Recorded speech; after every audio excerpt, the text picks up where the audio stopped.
দেশের বিভিন্ন জায়গায় বন্যা হওয়ায় গাজীপুরের কালিয়াকৈরে আতঙ্কে দিন কাটছে মৎস্য খামারিদের। ব্যাংক ঋণ ধার দেনা করে অনেকেই এসেছেন এ ব্যবসায়। এখন মৎস্য খামারগুলো বন্যায় তলিয়ে গেলে বিরাট অর্থ সংকটের মুখে পড়বে চাষিরা। জাল, চট, বাঁশ দিয়ে বন্যার আগাম প্রস্তুতির কাজ করছে খামারগুলোতে। গাজীপুরের কালিয়াকৈর থেকে মোহাম্মদ কামাল হোসেন বিপ্লবের প্রতিবেদন, জানাচ্ছেন নাজিরা সুলতানা। গাজীপুরের কালিয়াকৈর উপজেলার বেশিরভাগ মানুষ কৃষিকাজের উপর নির্ভরশীল।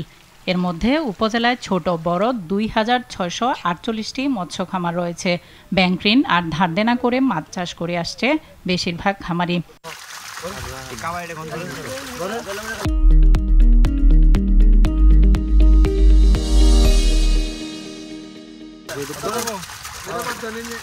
এসব খামারের মাছ ঢাকা সহ বিভিন্ন জেলা উপজেলায় চলে যায়।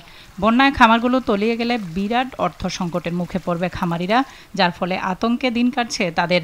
এরই মধ্যে জাল, চট, বাঁশ দিয়ে খামারগুলোতে বন্যার আগাম প্রস্তুতির কাজ করছে তারা।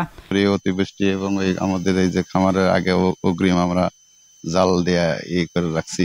আমরা বিভিন্ন সংস্থার থেকে টাকা নিয়ে লোন করে তারপরে খামারগুলো করি। আমাদের এই জায়গায় বন্যা হলে আমরা অনেক ক্ষতিগ্রস্ত হয়ে যাই, ঋণ পেনে অনেক জর্জরিত হয়ে যায়। বন্যায় যদি ক্ষতি হয়ে যায় তাহলে আমাকে অবহায় হয়ে যাবে। অনেকে আতঙ্কের উপরে আছে যে আমাদের খামারটা কখন কিভাবে তুলিয়া যায়। সে বন্যা হইতেছে, বন্যার কারণে যেমন আমরা জাল টাল দিয়ে আমরা সেট করে রাখি।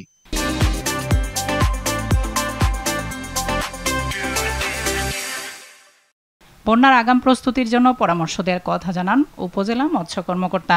তারা যাতে মৎস্য যে পুকুরটা আছে, যেখানে যারা মাছ চাষ করতেছে, পুকুরটার পাড় যাতে তারা উঁচু করে রাখে এবং পুকুরের পাড়ে প্রয়োজনীয় যে নেট বা বানা ব্যবস্থা করার মাধ্যমে যাতে মাছের নিরাপদ আবাসস্থল করে তুলতে পারে। খামারিদের আতঙ্ক কাটিয়ে পরিস্থিতি স্বাভাবিক হয়ে আসবে বলে প্রত্যাশা সবার। নাদিরা সুলতানা, RTV।